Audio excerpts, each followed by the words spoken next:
Exercise 16, practice using distance and angle constraints. Once again, is going to showcase how much you've learned. Now, unlike the other lessons so far, this one more or less gives you the picture with the dimensions on it, or the drawing that you're going to draw, and basically says, hey, go draw it. So I'm going to walk you through. Hopefully you'll be able to successfully complete this project. We're going to start off again using small objects, inches as our base for our drawing setups. We're going to draw it in the front viewport, however. Instead of the top, we're going to use the front viewport. And again, when you save it, you want to save it as V block and then you and your partner's last name. We're going to start down here at the origin point as always. And if you look at our drawing, we're going to start at the lower left-hand corner and work our way around. All right. And we are going to go ahead and choose our polyline, and we're going to start it at 0. And now we're simply going to use the distance constraint method of drawing. So that's where I type in how long my line is. So in this case, 40 millimeters. Now you are going to have to zoom out a little bit. And I'm going to use the shift key to toggle ortho trap on, or I can have grid snap on to make sure I get it straight up. I like just hitting the shift key. It's fast and easy. And then you're just going to work your way around. Looking at the dimensions on our drawing and typing in the dimension and holding the shift key down and then pointing your mouse in the direction that the drawing needs it, and off you go. So we're working our way around counterclockwise, or actually I'm sorry, clockwise.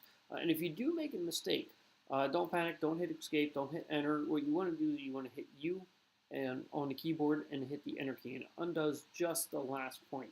So if you do make a little boo-boo, it's not the biggest deal in the world. All you have to do is undo it, and it's easily fixed. Now, when we get to the top, we can't just use our mouse and shift key combination anymore. We actually have to type in an angle. So with this one, again, you start off by typing in your dimension. And what we want to do then is hit our less than or angle symbol and type in our angle. So in this case, it's 45 degrees. And again, that kind of locks you into 45-degree increments when you swing it around. And all you got to do again is point your mouse in the appropriate direction and click it. And off we go using our distance again.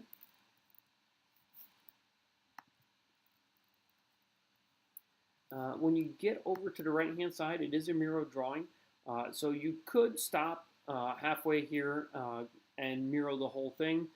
In this case, it's almost just as simple because it's a simple drawing and not that many dimensions to just go and finish it off manually versus cutting it in half, mirror, and do that type of stuff. It's almost just as fast, so that's what we're going to do here. That, and it gives you a little bit more practice with the distance command.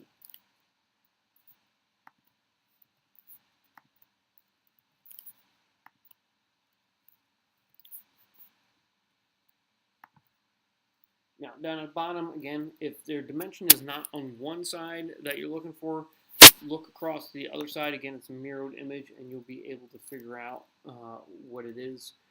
And here, again, we are at an angle, so I'm typing a strange angle. This is 120 degrees, so you can see my mouse is kind of locked into some weird degrees, but it's 120 degrees. And then type in our distance, click our mouse, and there we go. And then 2 more lines to go. Again, the angle followed by, type that in. The angle followed by the dimension.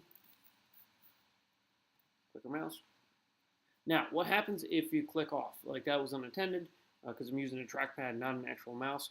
So what happens when you have that? Well, we can choose our polyline again, and as long as we have the O-snap command and end on, we can click right at the end of a polyline, and it acts as if nothing happened. It's going to be all connected and good to go. But you can't just simply close the drawing. You have to manually go down here to the end and hit the enter key to end your line. And now we have 2 different lines. And we can do a couple things, but to extrude it, extrude planar curve, that's what we're going to do. All we need to do is simply select both lines at the same time. Again, either using the shift key on the keyboard and selecting the 2 lines, or drawing a box around it. If you didn't click off like I did, you can just hit C to close it, and it will close that up. Once you have both or all the sections selected of your drawing, all you got to do then is go back up to our solid menu, extrude planar curve, and the instructions tell you to type 150 and type enter. So there is our now extruded three-dimensioned object.